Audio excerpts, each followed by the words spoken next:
Welcome back to Flourish with Ruth. I'm your host, Ruth Fleury. Today we have a special guest with us. His name is Wyllyam Holloway. Will Holloway is the co-owner of Integrated Community Education Consultants, where he is dedicated to helping teachers develop strategies that foster both academic excellence and social growth in their classrooms.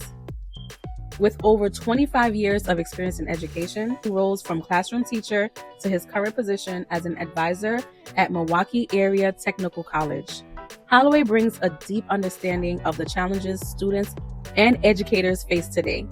Will is a husband and a father of two, and continuously works with the community helpers and leaders to facilitate growth wherever he can. Holloway is also the co-author of 3 publications: Mark Period Musings, What They Don't Teach You, and I Just Need a Minute. Welcome. What's going on, everybody? How you doing, Flourish besties? Yes, he's one of our besties. Yes. For sure. So tell us a little bit about who you are and what you do. So like Ruth said, I'm Will Holloway. I'm a lifelong educator. I've been in education for over 25 years in various different roles. I've been a teacher, been a mentor, been a tutor. My last role before I'm in the actual role now is I'm an advisor here at a local college called Milwaukee Area Technical College.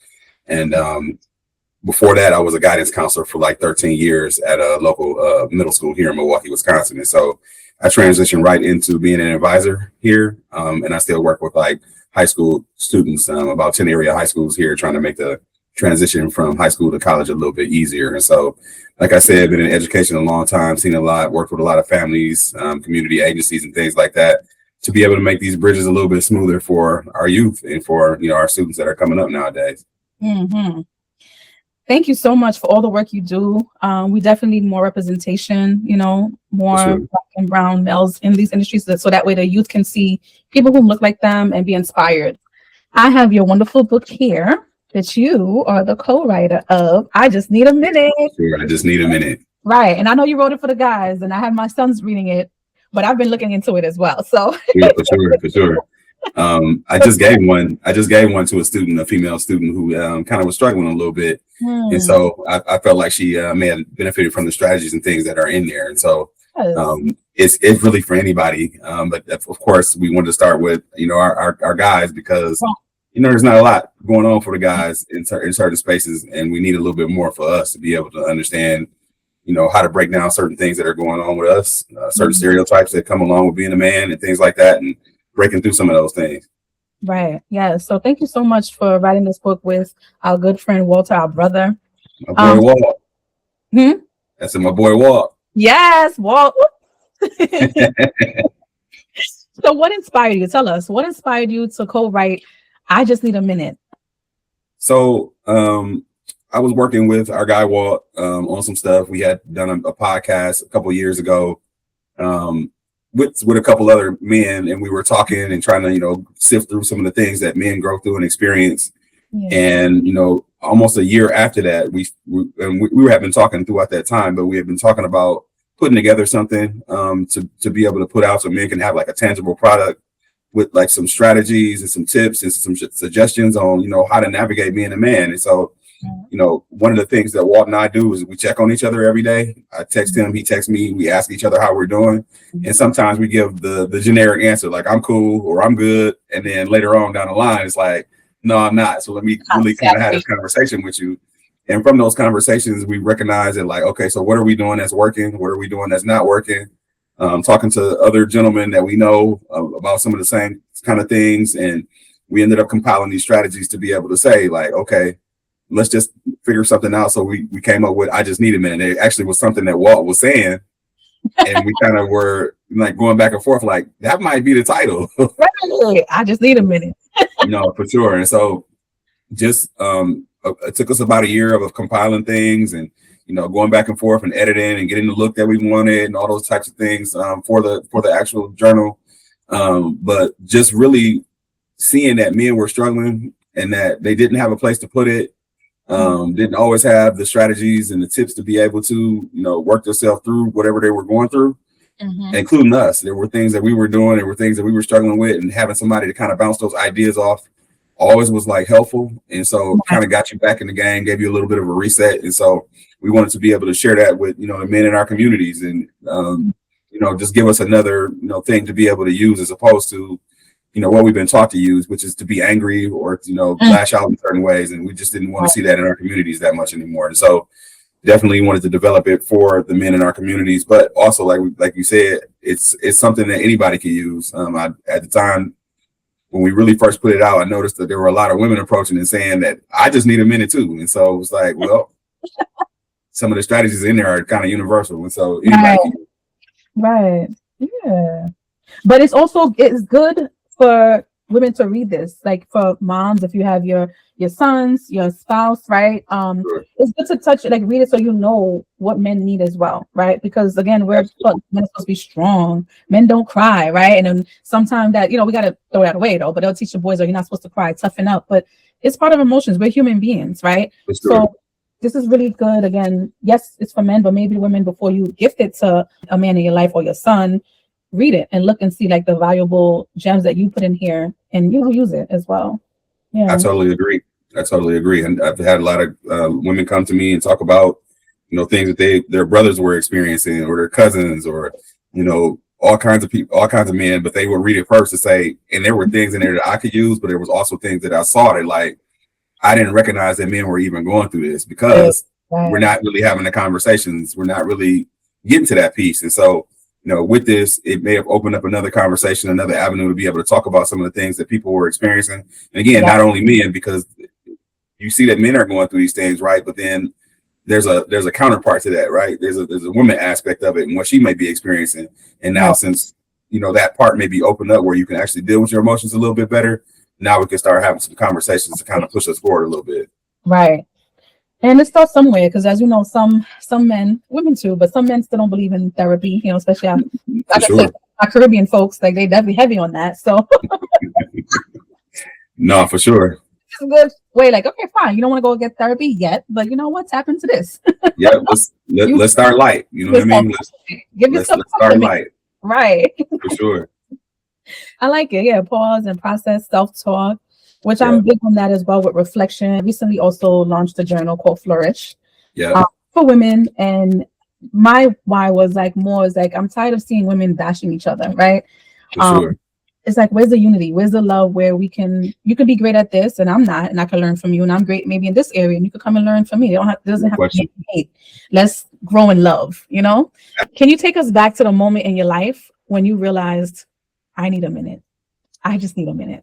Yeah. So on my last job before I started working here at Milwaukee Area Technical College, I was burnt out, but didn't recognize at first. And really during the pandemic was when the time when we kind of got to slow down and pause a little bit, where I started to see that I need to make some changes in my life. And that, I need to be able to put time aside for myself to be able to take care of myself physically and also mentally. So setting aside those times to be able to do that. But that time when I go back to like 2020, it was really eye-opening for me. And this was, throughout our lives or whatever, we had these moments, right? Where we come to this crossroads and we have to try to figure out what it is that we want to do.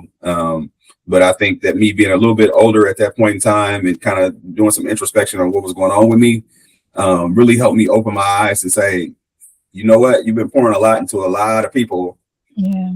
Now it's time to kind of give back to yourself a little bit and try to get yourself, prioritize yourself a little bit more. Mm-hmm. And it's okay to pour into other people. That's, part of what we do. You do a lot of that yourself, Ruth. And the helpers. No question about it. And so I know exactly how that feels, but then there's a time where you have to kind of slow down and say, you know what am I doing for myself here? Am I going to keep pushing through this and, at the end of the day, not feel so great physically or mentally because you keep trying, or am I going to take my break? Am I going to refocus? Am I going to try to revitalize myself so that I can actually join back in the fight and do what I need to do, not only for myself, but for other people? Yes, I definitely appreciate this. And I can definitely relate. And I guess I've always shared this, like my upbringing with my parents, just seeing them, they're givers. So both of them, like whether it's in the church, in the community, even like recently, like a year ago, I saw my dad, we went, to grocery shopping together. And there was a lady in front of us who left a few items because she couldn't pay it. And he was like, oh, how much is this? He's like, don't worry about it. I'll pay it for you. as you're saying, like Yeah. still have the act of kindness. So, but again, you're correct. You're right. There's a point of time is like burnout. You can't keep overextending and more, especially now, like having a family, having that's already taken time away. So it's like it's really crucial to create that time and space for us, right, individually, and create that minute, that time that For makes sure. you, and serve important to yourself. Yeah. Absolutely. And I still experience it now today. Like there's still times where, I'm pushing a mile a minute and I'm trying to make sure that everybody, especially, family and friends, have the things that they need. But not only that, you come to your job and it's just like, how can I be the best version of myself to be able to provide the tips, the resources, the strategies for the people here at the college. And so, like I said, I'm working with a lot of students who are transitioning from high school to college. So a lot of them are first year college students. Yeah. And, it's a lot that you have to learn in that particular time. Right. And I want to be able to point everybody in the right direction. And sometimes it's like, okay, well, point them in the right direction, but then they kind of got to fly off on their own. Don't overextend yourself. First. Yeah. But so that there's still a lot of that. And so you still kind of have to remind yourself of this. And Walt and I talk about this quite a bit in terms of, we wrote this book, right? We have to remind ourselves to go back and use the strategies that we put in there, because it's like you can quickly forget, right? Okay. And the other thing is that like people say, well, you wrote the book, you guys kind of got it all together. And it's like, no. we're still struggling a little bit. We're still pushing along. We still have to kind of remind ourselves. So that's why that daily check-in is so important for both of us. And then, we've extended that out to other guys that are in our circle, other guys that are in our community and things like that. And so just want to make sure we're staying on top of it, because, you can very easily get overwhelmed and be back in that same burnout place. Right. So I hear you. Building community is important as well, because we can't do it. We can't be great alone. So, and we have the down days. We have days that we're not going to feel okay, but having that buddy that you trust in your circle, in your community, to encourage you to keep going, or it's okay, rest, I got you, I'll do this, is really amazing. And I want to say this, I've recently, in 2025, I've started Sips and Stories. And I was like, I wanted to go out there's a cafe that partnered with us. And I was like, I don't want to do this alone, because they gave me an opportunity to come and do story time and, share my products with the community. But I said, I didn't want to do it alone. And one person that I'm grateful for that I said, okay, I want to share this space with is Justine. It's her, like selfless, like love helping others. And I met her family as well. And I said, like, wow, they're all just so sweet. I'm like, oh, so all of you guys like this? I was like, okay, great. So, and the reason I'm even mentioning it is because, again, think about community. Like there were times that I felt down in 2024 when we were planning to do something together. I was ready to say, okay, let's postpone it, because I lost my mother-in-law to cancer. But she was like, no, what do you need? She was like, I got you, because we already started this a long way. Let's keep the date. And that was really encouraging, because I was ready to say, okay, let's give up that date. We'll plan for later time. So again, going back, like it's really important, whether it's personal or in business, you find your like-minded people, your community, right? So you can No question about that. Yeah. How has being a husband and a father shaped your perspective on mental health? So, one of the biggest things that I think of is being a father is that, having a daughter and a son, is that you want to be able to model the appropriate strategies for them. They're coming up in a time that's a lot different from the time that I came up with. And so there's a lot of things that they're presented with that I wasn't presented with until I was an adult. Right. And so helping them learn how to balance their emotions, to kind of stay cool and calm under certain situations, how to be resilient, how to, work through things that are difficult is really, really important to me. And that's also illustrated in my marriage. My wife, we just recently celebrated our 21st year of being together. Congratulations. I appreciate that. And there's a lot of ups and downs you have to go through in a marriage. There's a lot of compromise that you have to make. There's a lot of taking the other person's point of view into account. Whereas sometimes you think that the person might know something that you're thinking about and they don't. Right. It's not necessarily on their mind. And so being able to communicate those things appropriately, to not wait until something wells up and then, be upset about a situation, as opposed to just having those conversations. Right. And you have to be mentally tapped in and well to be able to do that. And so I think it's illustrated in the way that we treat one another. We try to give each other grace. We try to give each other space if we need it. But we always try to come back and have conversations when those are needed as well. And then, just try to show each other some love. This is the partner that you agreed to be with, through thick and thin, through ups and downs. And for me, I'm just enjoying that aspect of everything that's going on, but it has definitely been a journey. And so you always want to try to make sure that you're the best version of yourself in those situations to be able to illustrate for everybody that's around. Just recently, something happened where I made a mistake. My wife was gracious in regards to me making the mistake, right? She didn't get all upset. She didn't get all up in arms. Now, neither one of us liked the outcome of that mistake, right? But since we've been together so long, it's like, okay, well, let's just figure out how to fix it. Right. Let's just figure out how to move forward, as opposed to me getting upset with you or you getting upset with me, us lashing out at each other. And again, that comes with time, but also, you have to be in a mental space to say, you know what, I made a mistake before. I'm not going to beat him up about this mistake. Right. Let's try to figure out how we can come together and make it work for everybody that's involved. And so, I think you really have to be in a space to be able to say, mentally, how can we do this as healthy as possible?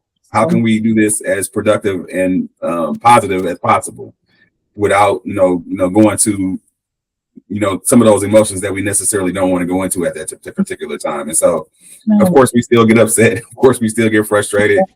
But we try not to stay in those particular spaces without having the appropriate conversations. And I think that's how we try to do it through our marriage and through having those kids. Right. One of my kids, my son, he's an athlete. And so really trying to balance the time for him has been very, very challenging, but at the same time rewarding, because it's like you see him putting in the time and the effort and the work, and it pays off because of the time and the effort that he's putting in. And then you feel better because it's like, I kind of coached him through that, or I kind of got him to that space. So, that's me. That's all me, baby. right. You got me. Yes. Give yourself credit. Yes.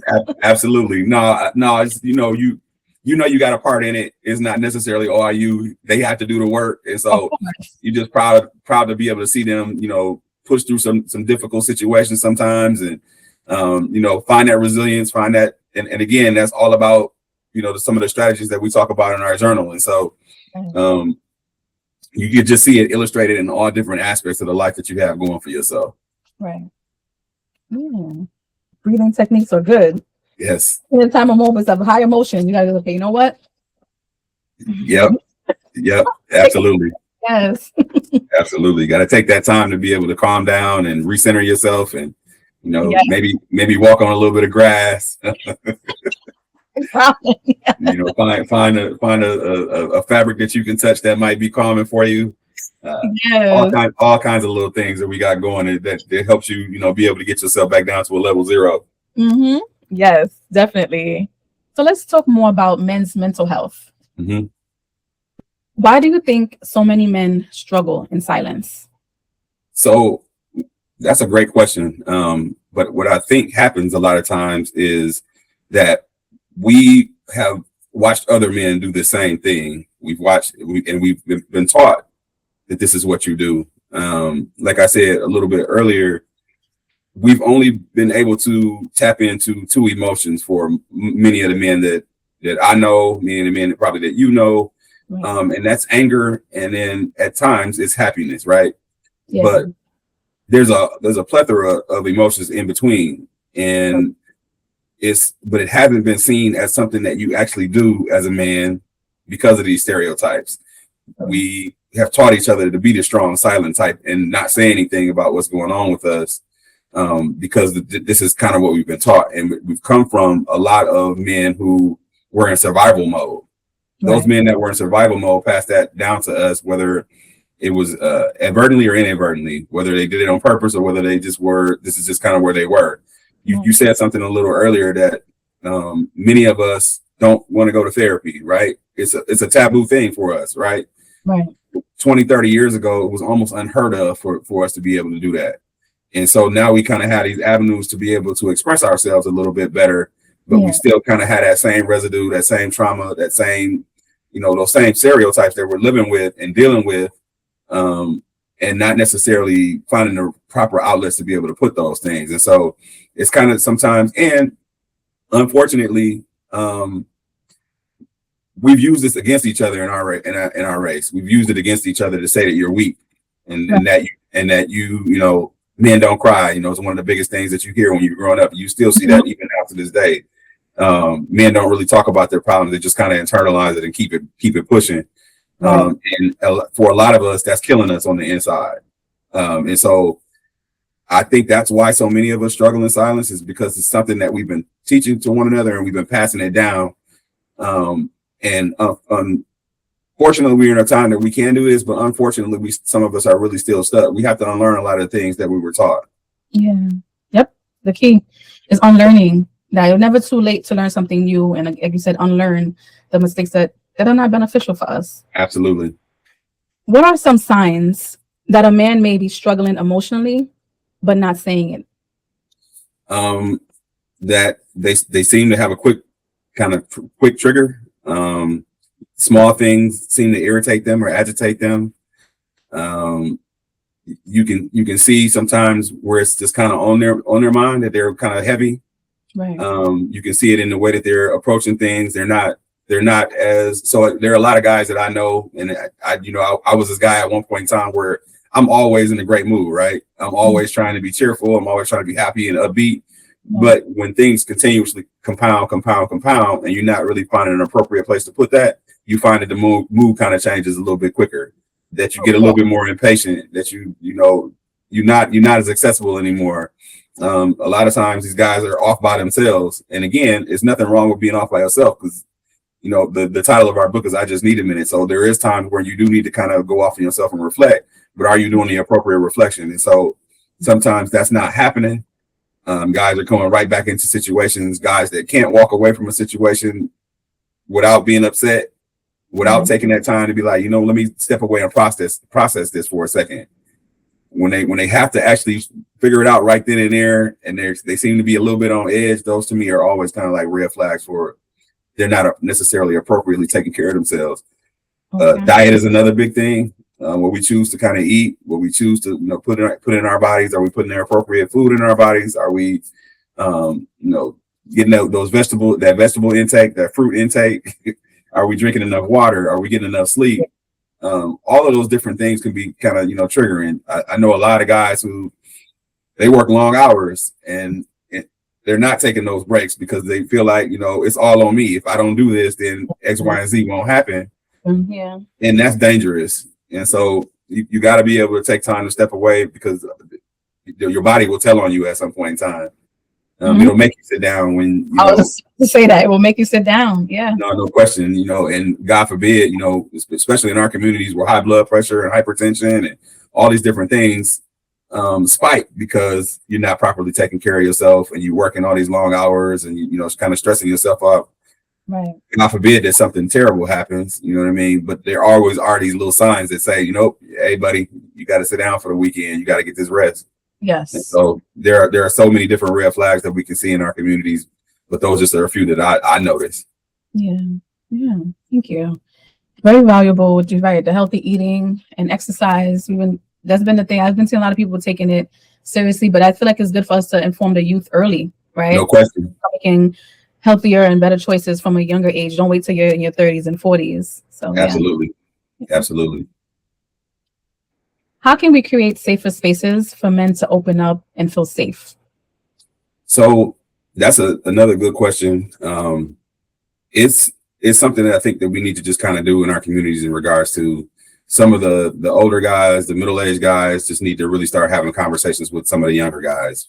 Mm-hmm. We really need to be able to start creating these bridges and pass down this wisdom that we may have, so that the younger guys don't have to experience as much of the trauma and the hurt and the pain that many of us have sometimes put ourselves through because of not having those strategies. Right. It's very difficult sometimes because, and again, not to say anything, I'm not knocking the older generation, but older generations went through different experiences that, kind of made them be a certain way. Mm-hmm. And it caused some survival instincts to kick up. Right. And all those survival instincts, you pass them down because they're good in certain situations, but there's an other side of that. There's a flip side of that on how you actually relate to someone, how you talk to someone, how you teach someone, how you walk somebody through some certain things. And so really it's about mentorship. It's about putting your arm around somebody and saying, you don't have to do it that way. When we see certain things, it's really being able to pull somebody aside and say, I get the anger and the frustration. I've been there before. Right. But let me show you this.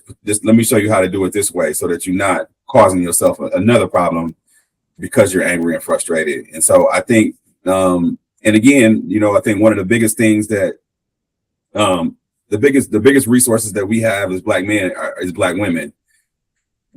If Black women can, kind of say, hey, I got a guy that, that you can talk to, or maybe me and you could even have this conversation about, X, Y, and Z, and open it up a little bit more. And it's a safe space.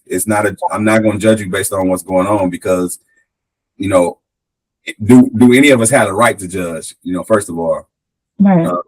And so once we start kind of opening those lines up a little bit more and making it a little bit more safe for people to feel the ability that they need to be able to open up, I think then it becomes a little bit more. But it is really difficult for a lot of people, because they've taken that hard line, and that hard line has helped them in so many situations that they don't feel like there's a need to change.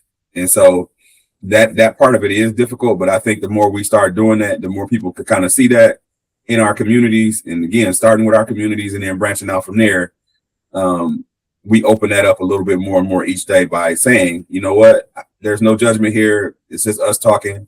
And again, I have been seeing that. I have been seeing where a lot of men are having groups where they're having conversations about what's going on with them and things like that. And I know that it's been really, really helpful in a lot of spaces. Yeah. And so I think the more and more we have that, the more and more we open those lines of communication up, and to be able to say to people, you know what, I'm an older guy. Let me kind of kick down some stuff that I learned or some things that I saw, Wow. So that, at 12, you don't have to experience the same thing I did at 12. You can kind of get this a little bit faster and work through these issues or whatever. So you're a little bit more calm, you're a little bit more relaxed, you're a little bit more patient. But you also have your boundaries. You also have your things, your goals, and the things that you set for yourself, and a way to be able to get to those things appropriately. Exactly. Correct. Yeah. So now we're going to be talking about breaking barriers. What cultural or generational beliefs about masculinity do you need to unlearn? Let's revisit about unlearning things. Yeah.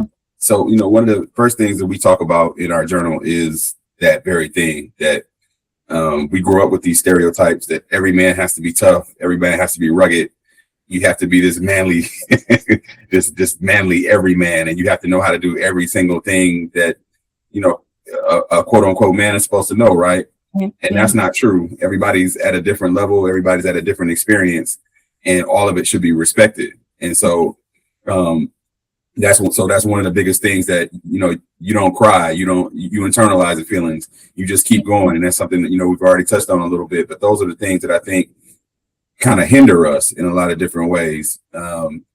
Thinking that we have to be tough in every situation, thinking that we can't model for somebody how to go through a situation and not get angry. Right. And to find the appropriate ways to be able to do certain things. There are some of the guys that I know don't properly grieve when they lose somebody. And so, just because the whole thing is that, nope, you got to pick up and keep going. You have to go right back to whatever routine it is that you were, taught to do.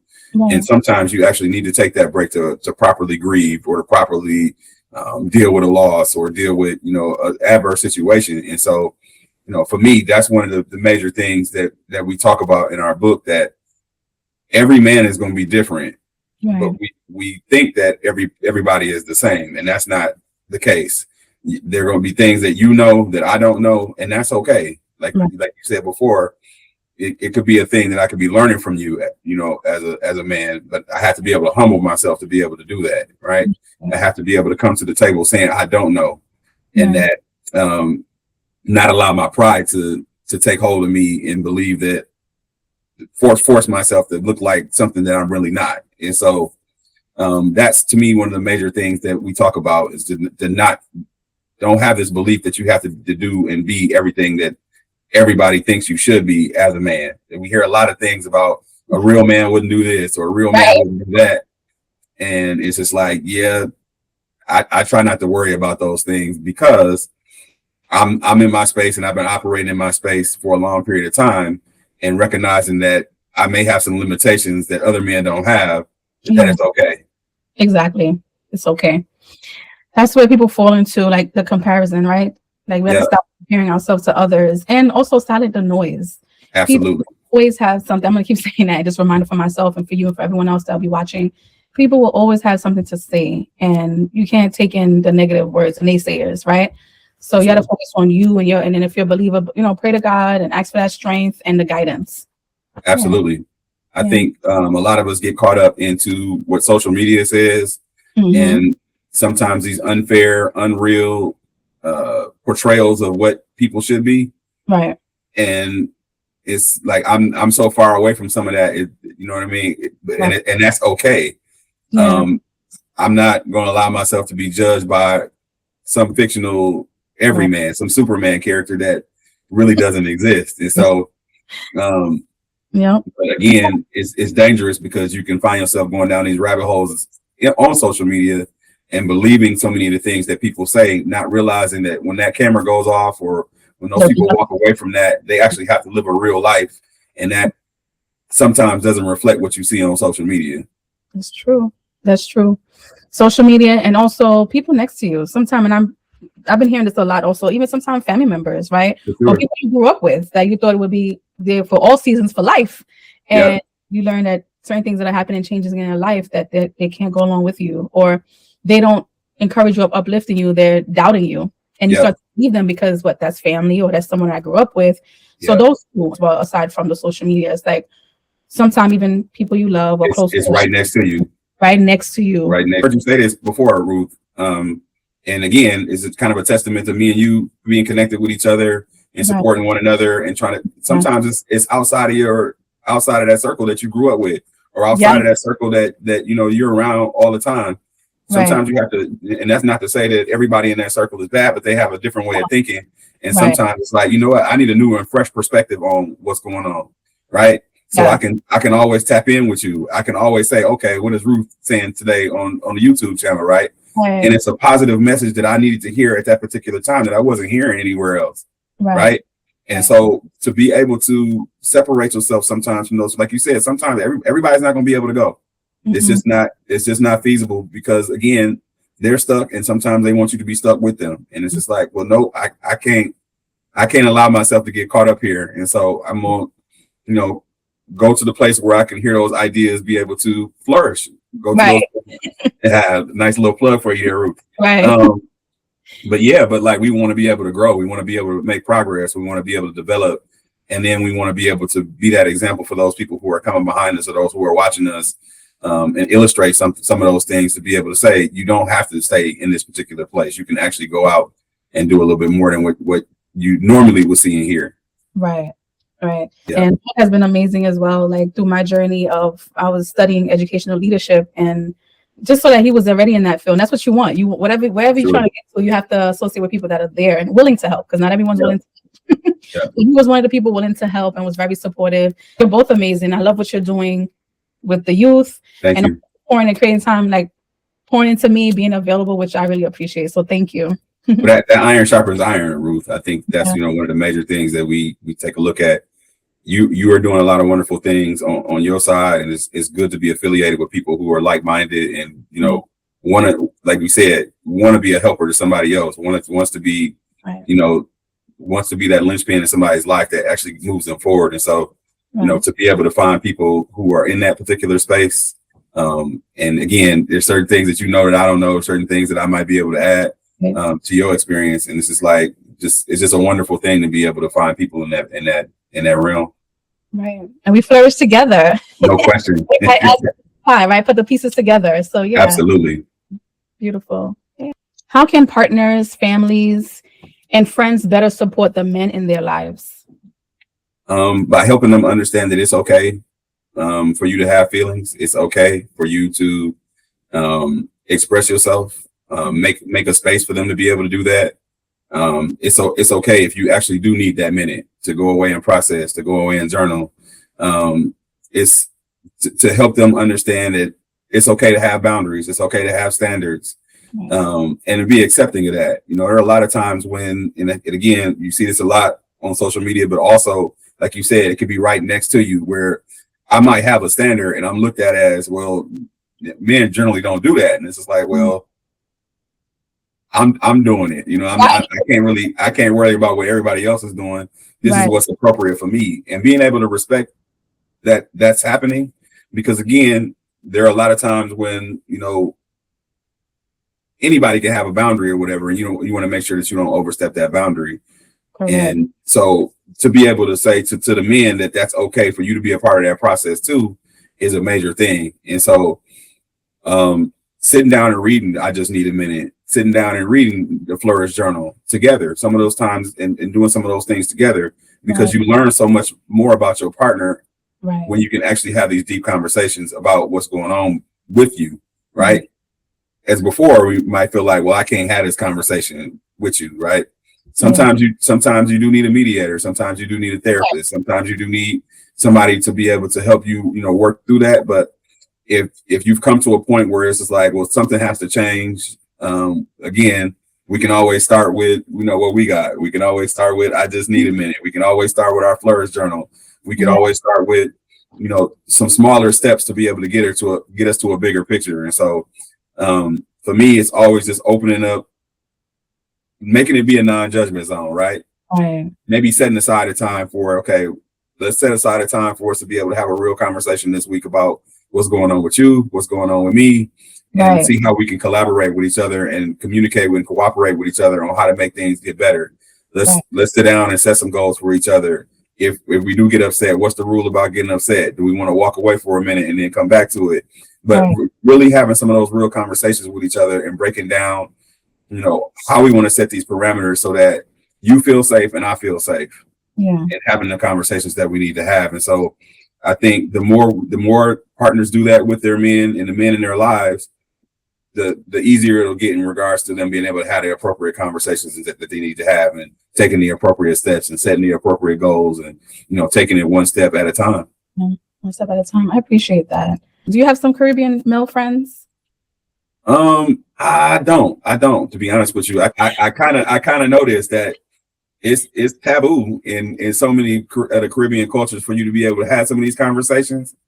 But I think, like, again, the more you get men in a space and there are men in there that are saying that it's safe to have these conversations, the better off we get, right? Then we add our partners to the space and say, okay, now we've been having these conversations with each other.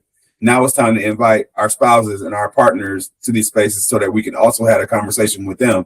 And so I think we step by step it, but it's not an easy thing. It's not an easy thing to be able to break some of that.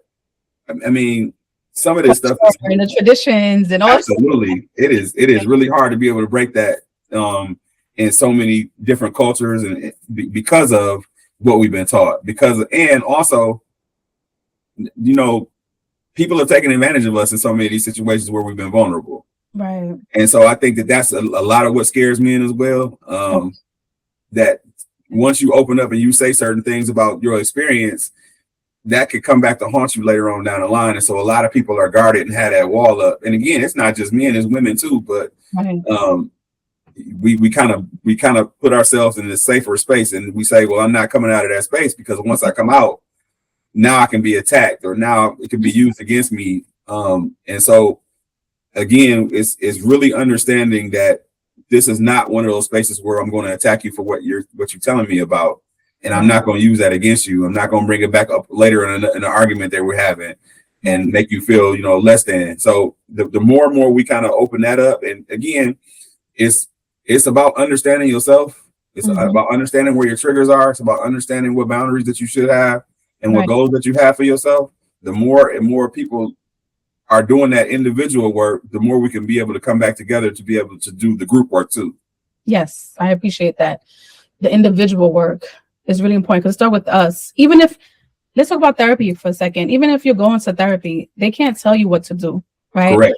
They are to guide you. They're listening to you without judgment, hearing you out, but then they're also offering guidance. And those some offer homework, and the homework is really you going back, sitting down and reflecting. And one of the things was like setting boundaries, like going back, sitting down, reflecting, and making sure you set boundaries, but not just, okay, this boundary is for this person or for that person, but for everyone. And regardless, even if you go to therapy or you don't, you still have to create that space and that time to sit down and reflect and see what's best for you, and use your past experiences to see, hey, this didn't well for me. So how can I do things differently? Yep. Yeah. So no matter what platform or strategy that you use, at the end of the day, you have to do the real work. Right. And so, and sometimes people, you know, we read a lot, we look at certain things, we get inspiration from places, but it hasn't been tested. The boundary hasn't been tested. And so once that boundary is tested, then you'll know whether or not that work is actually working in you. Then you'll know if that strategy is actually working in you. So there's no escape from the work. If you're really trying to change, if you're really trying to make sure that you become, you know, a better version, you actually have to put that time and effort into making that happen. And Right. when situations come up that test those things, now you'll see whether or not that works. Like you said, you can go to therapy. And again, shout out to my wife, Kia Holloway, who's a therapist. Yes. Say her name again. Say her name. Kia Holloway. Kia Holloway. She is the owner and proprietor of Imani Counseling Services. And so, you know, she talks about it all the time. You know, I can say all kinds of things in my therapy session, but Right. unless you go out and actually put these things into practice, nothing will change. You know, I can confront you about some of the ways of thinking, and we can have a really, really powerful conversation. Right. But if it just stays in the office between me and you, and you're not actually putting anything in practice, nothing will change in your personal life. And so you'll have those same problems, you'll have those same issues, and then you'll say, well, is therapy working? Well, are you working? Are you working? Yes. And you know, that's one of the main things. Are you working to make those changes? Of course, they can put those things on your mind. Of course, they can show you a different perspective, but you have to be the one that says, you know what, I'm going to actually put this into practice. I'm going to see what this looks like when I try to actually make the change. And again, like you said, some things will fall off. Some things that have been in your life for a long time, they won't be there anymore. And sometimes that can be hurtful and painful too. Right. But sometimes it's a necessary thing that needs to happen in order for you to actually make that actual progress in your life. Yes, correct. Let's talk about a little bit about conflict, especially if the conflict and with men and women, like if there's certain situations, not just walk off for everything, but try to talk about it. But it has to be to both parties. And if one party doesn't want to or is not ready, then you have to move on. For sure. So it's difficult. I actually just talked to my wife about this with a certain situation yesterday. With another, you know, couple that we know. Right. Sometimes I'm not, you know, as a whoever it is in the conflict, I might not be aware that I'm causing the issue. Right. And so sometimes the other person in that relationship has to say, this is what's happening, this is why it makes me uncomfortable, or this is why it's problematic moving forward. So that you can actually show that person that their response to things or the way that they handle things is just not beneficial for them as a whole. And so, but again, it's an individual issue that you're having that you actually need to work on to be able to come back to the relationship to say, you know, I've tried to work on this a little bit more, so that we can kind of have a better way of being able to express ourselves with each other without one of us flying off the handle or one of us feeling disrespected or one of us feeling a certain way. And so, but again, even in that, I might craft the perfect sentence for my partner or the perfect paragraph or the perfect, and they still will react a certain way because it could be something that I don't want to hear. Right. My wife and I talked about this yesterday, where there's been times where I've approached her and she's approached me, and we've tried to be as respectful as we can, but we talked about an issue that we were having with each other. Right. And anytime you hear that, immediately you get defensive, right? Immediately you think of the things that other person is doing that might be upsetting to you, but you haven't said anything about it. Right. But now all of a sudden it's become a major issue because of what they're bringing to you. And so all those things go through your mind, and you have to be able to filter out that stuff to be able to actually hear what that person is saying. And it takes time to be able to do that. And so the more you actually do that, the more it'll become more of a muscle memory kind of thing, or, you know, it'll become more of a habit. And then you'll say, okay, we're not talking about this particular thing over here. Okay. That's not on the table right now. Yeah, we'll put in the books for another day. Rain check. Absolutely. We're going to get a rain check on that one. But in the meantime, I want to focus on exactly what it is that you're saying to me so that we can figure out what the issue is here, how I can actually change some things on my side, how maybe you can change some things on your side. We can come together and make that situation be a little bit better. And so it's really walking it out. It's really going through the process and walking it out step by step. But it is that song now. Walk it out. Ruth, you always be getting it cracking. Ruth, you always get it going. No, but I appreciate what you just said. That's with spouses, romantic relationship. But I feel like with relationships, period, whether it's with family, with friends, like we really have to talk, like especially if whoever was bold or brave enough to come and approach and say, hey, I didn't like what you said or what you did.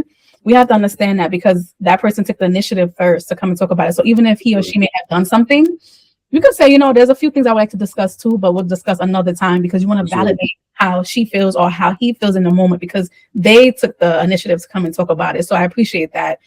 We can't forget, like we can't get too comfortable with any relationship and just let it fall off. We have to do the work, as you're saying, do the work for ourselves, but we need other people around us, right? The community. So we also have to put in the work and making sure that we are healthy, having a healthy bond, a healthy relationship with peers, with our friends, families. Yeah. No question. I think, is to me, it's so important that we take the time to make those steps because these are the people that you care about and you want to continue a relationship with, right?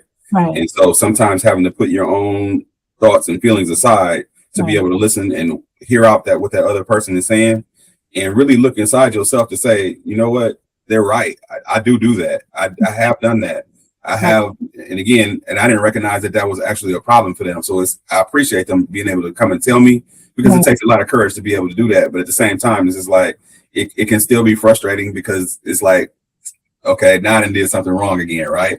And so hearing that sometimes it's not always great, but at the same time, is how do I know how to fix it unless I've been told that there's a problem?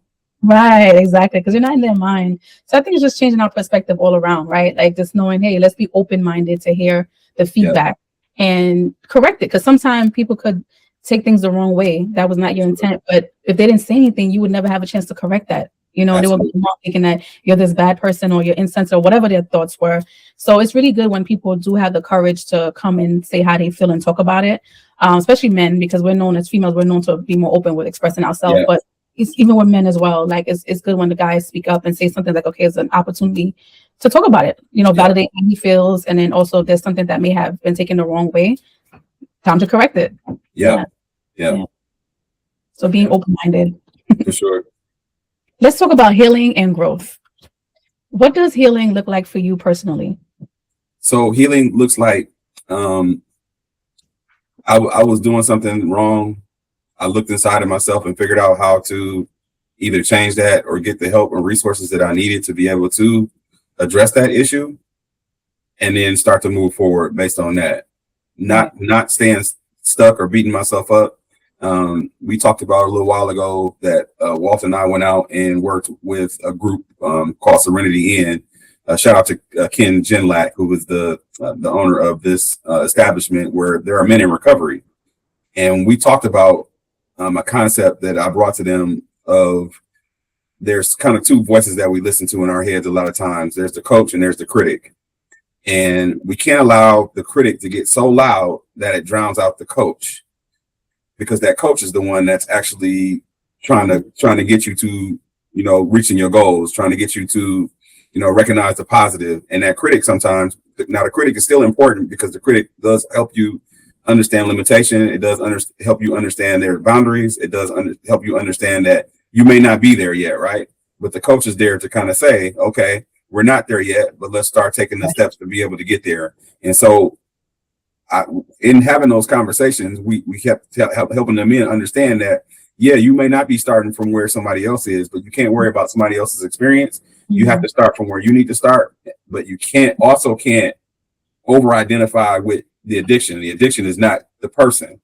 That's an experience that you had, and that caused you to make some mistakes, but let's now start focusing on the person and where the person wants to go. And so let that coach voice be a little bit louder. Let that encouragement, let those affirmations, let your spirituality kind of lead you in a way that'll be more helpful for you. Right. And so that concept is not just for men in recovery. That's also for anybody at that stage or anybody that's looking to say, I want to heal from this. I want to recover from this. I want to bounce back from this.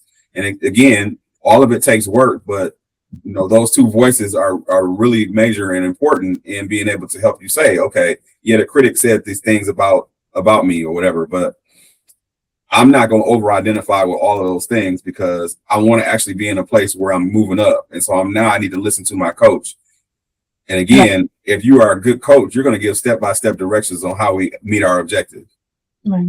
We can't skip steps. We can't blow past certain things. We can't just say, okay, I'm not going to do this part, but I'm going to do this part. So it is a step-by-step directive that we have to be able to give, and we have to go step-by-step. And that's okay. No matter where you at, no matter where you start from, no matter your age, you can still get there if you're taking the time and making the effort and following the steps in the progression in which they need to go. And so I think that that's what healing looks like. It's a ladder moving towards getting better, right?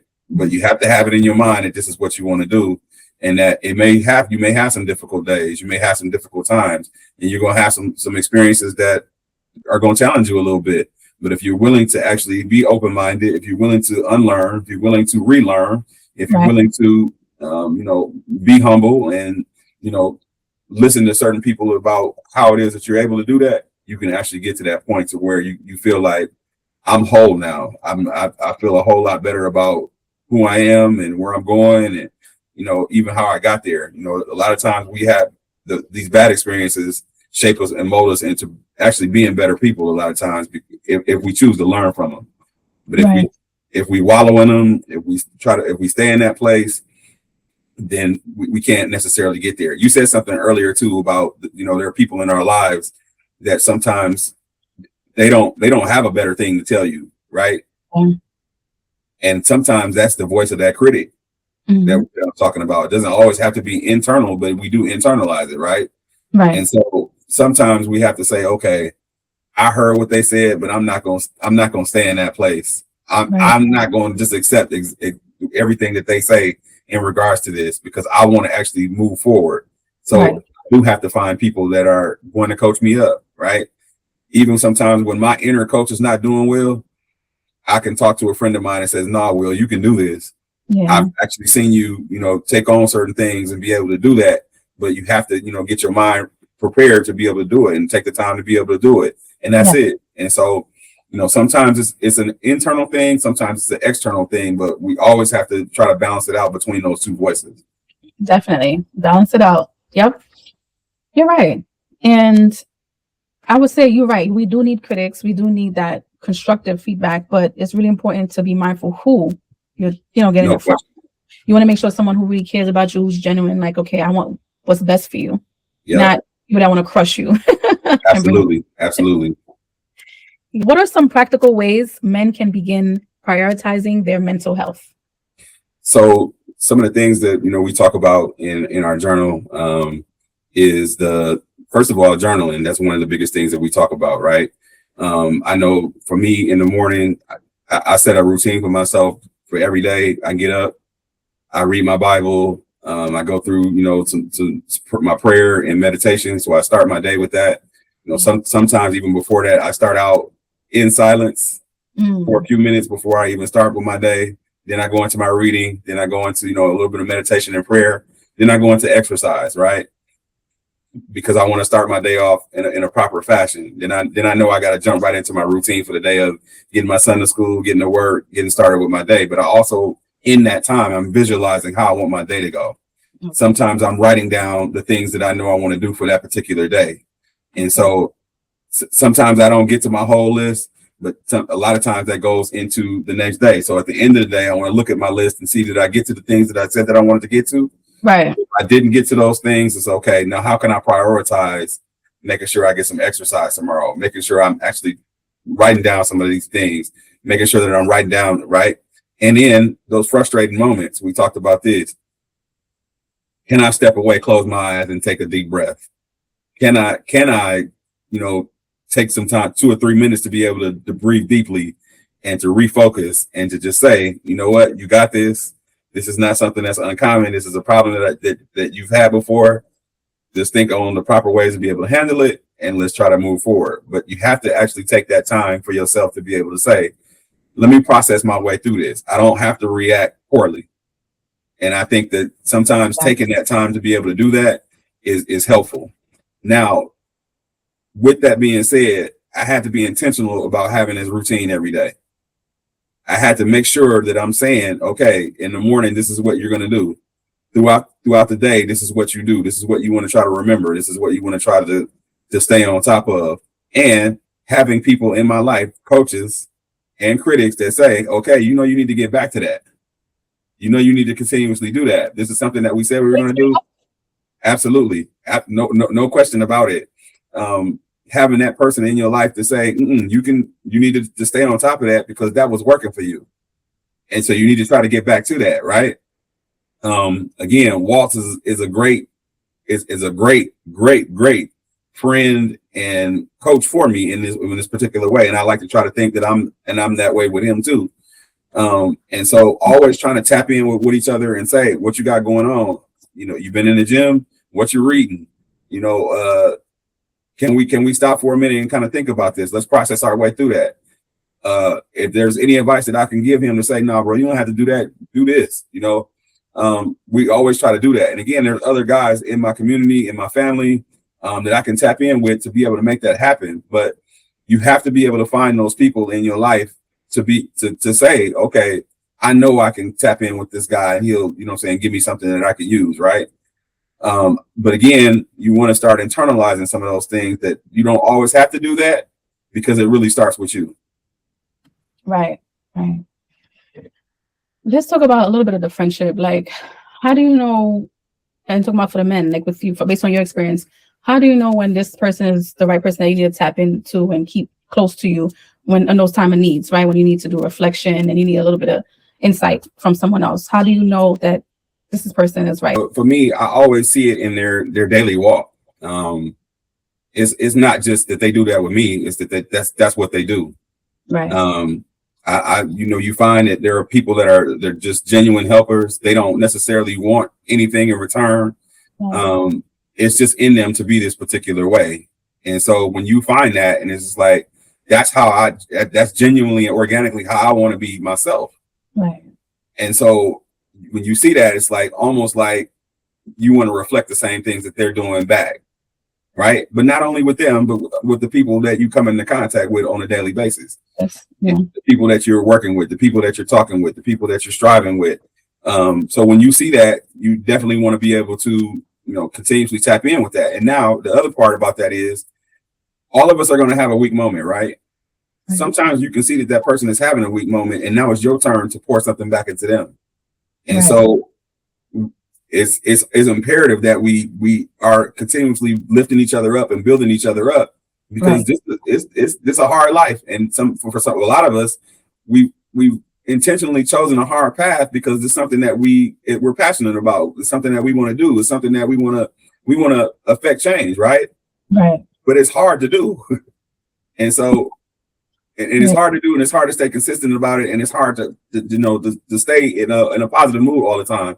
And so when we see that our people are going down, it's our job to be able to lift them back up. It's our job to be able to put something back into, because again, they're pouring into you the same way you want them to pour into them. Right. And so, like you said, we have to be able to water that seed or whatever, so we can flourish together. Right. Amazing. I love that. Yeah. You want to make sure that this is someone that you see is not just with you. I appreciate that, because I observe as well to see, is this something that the person is just doing for me, or is this natural? And that's how you know, that's him or that's her. Yeah, because for sure. Other people as well. So yeah. So for the men watching right now and feeling overwhelmed, what would you like to say to them? Stop for a second, take a minute, breathe. Start categorizing the things in your mind that you know that you can take care of. The things that might be a little bit hard, look for the resources that will be able to help you take care of those things, but recognize that you can't get it back all in one day. Right. If you're blessed enough to wake up on another day, you have another opportunity to be able to tackle that problem, to face that challenge again. And you have the privilege, if you get through that issue, to be able to pass that knowledge on to somebody else.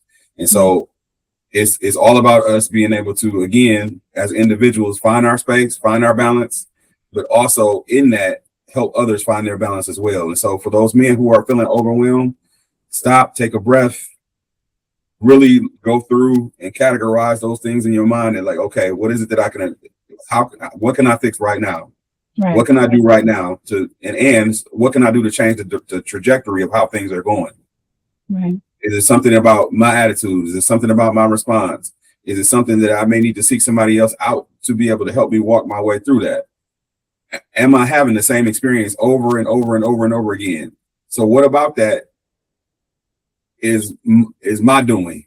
What can I see in that that's like I'm doing over and over again? And who can give me a perspective on that that'll help me see respectfully how I can change, right?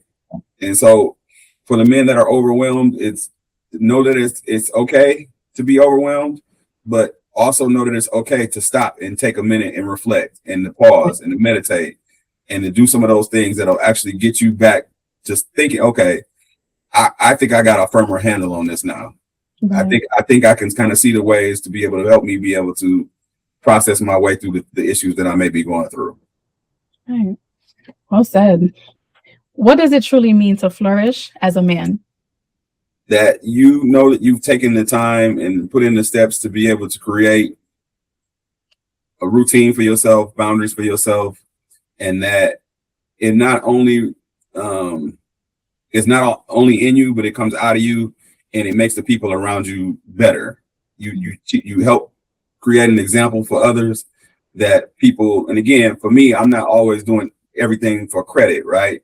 But I am doing it so that other people can get a benefit from it, that other people can look at me as a resource, that other people can look at me as a person that, you know, okay, I can go to him and he's going to give me something positive that I can actually use in my life, a practical situation, a practical solution or a practical strategy. And so when I know that men are flourishing, they are feeling good about their position in their life. It's not necessarily about your job, or it's not necessarily about your status or anything like that, because I don't necessarily operate from a title. Right. But I do want to operate, and I do feel like I'm commissioned, you know, by God to help make the lives of the people that are around me and in my communities better. Yeah. And so I know I'm flourishing when I'm actually helping others, and I'm actually, but not only that, I've also done the work to be able to keep my routine consistent and going. And I feel, good about what I got going on for myself personally as well. So, I think that's how we feel like we flourish. Okay. Are we doing what we feel like we're made to be doing? Right. Are we getting to our purpose? And again, we're always gonna have issues and stuff going on, even when we are getting to our purpose. But if again, I'm up every day, my wife is doing okay, my kids are doing okay, the people that depend on me are still dependent on me for certain things, and I'm able to provide that. I'm doing what I need to be doing at work as far as helping the students that I'm working with, but not only the students, my colleagues, my coworkers, community agencies, be able to find new ways to be able to make things a little bit better. Then I know I'm flourishing. Yeah, impact. All right. As we come into an end, this is a special moment. I'll need you to take a few minutes to think about this, or a few seconds, But who would you like to give a virtual flower? Just a token of appreciation. Someone who has been doing it, like just doing it for the community, for their family, for themselves. Maybe they were having hard times. But I want you just to take this moment to let them know I see you and I appreciate what you're doing. Keep flourishing. So there's a couple of people in this realm. I have a friend. His name is Sean Roby. Sean is always positive. He always has a positive word. When things start to get a little thick, he can kind of bring a little bit of humor and a smile to your face. I got another friend, Ramel Bly, who is an excellent example of somebody who walks the talk. If he says he's going to do it, he actually goes out there and tries to do it. Excellent father, excellent husband. There's another guy, Wyllyam Holloway, who spiritually, this guy really wants to please Christ and do the things that he needs to do. My older brother, Wyllyam Holloway, who has always been a shining example for me. My younger brother, Ruth Holloway, who is, for me, is that man's man, but also recognizes that there's times where you need to kind of take a break, slow down, and move through life at a different pace. Absolutely take your minute.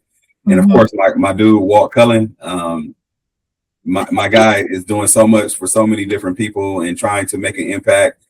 And he's not looking for you to prop him up or put him on a pedestal or anything like that. That's just really who he is. And then finally, another friend of mine, Kyle Hayden, who's always trying to work in the community, always trying to, figure out how we can make things better for the men that are around us. And so that's a little 6-pack, I think, that I gave you, maybe a 7-pack of people that I can. She was like, one is not enough, okay? Because tomorrow's sure. give them their flowers now. For sure. And again, there's a host of other people that I'm thinking about that I'm leaving off that list, but those are the people that immediately come to mind when I think about those people who are really, really, really trying to make an impact and make some change, and want to see better for people. And so just really want to shout those guys out because they really made an impact on me and an impression on me. Nice. Alrighty. So we're gonna make sure that they hear this because they need to know, like, you see them. For sure. Sharing, because that's all it's about. It's really shine a light. I know a lot of us, we don't do it. That's just in us naturally, but we're human. So it's really good to let people know, I see what you're doing. I appreciate the work you're doing, and to keep going. Absolutely. Yeah. This was amazing. Thank you for your time. It was a pleasure. It's always a pleasure speaking to you, but this is even greater because now we're sharing it with the world. For sure. So I pray that this episode is a blessing to the men out there and also the women around, because we have men around us. So we can use these tools and information you shared with us to go and make a difference, whether it's our spouse, brother, cousin, neighbor that may need a little talk or push or guidance to get help. We need to just come together as a community and support each other. I thank you so much, Ruth. It's always an honor and a pleasure to be able to connect with you. It's always a good time. We always gonna laugh a lot. Of course, listen, definitely. And hopefully, drop some gems on people to be able to help us all make the progress that we like to see. Right, exactly. On each day for each day that we're here on Earth, because we all have a day to go. But once God hasn't called us yet, we have to keep doing the work and keep showing up. No question about it. Yeah. June's theme is all about playing big. Boldness, visibility, and empowerment. Boldness is the courage to take risks, speak your truth, and pursue what lights you up, even when fear whispers otherwise. Playing big means letting your actions match your potential instead of your insecurities. Keep flourishing.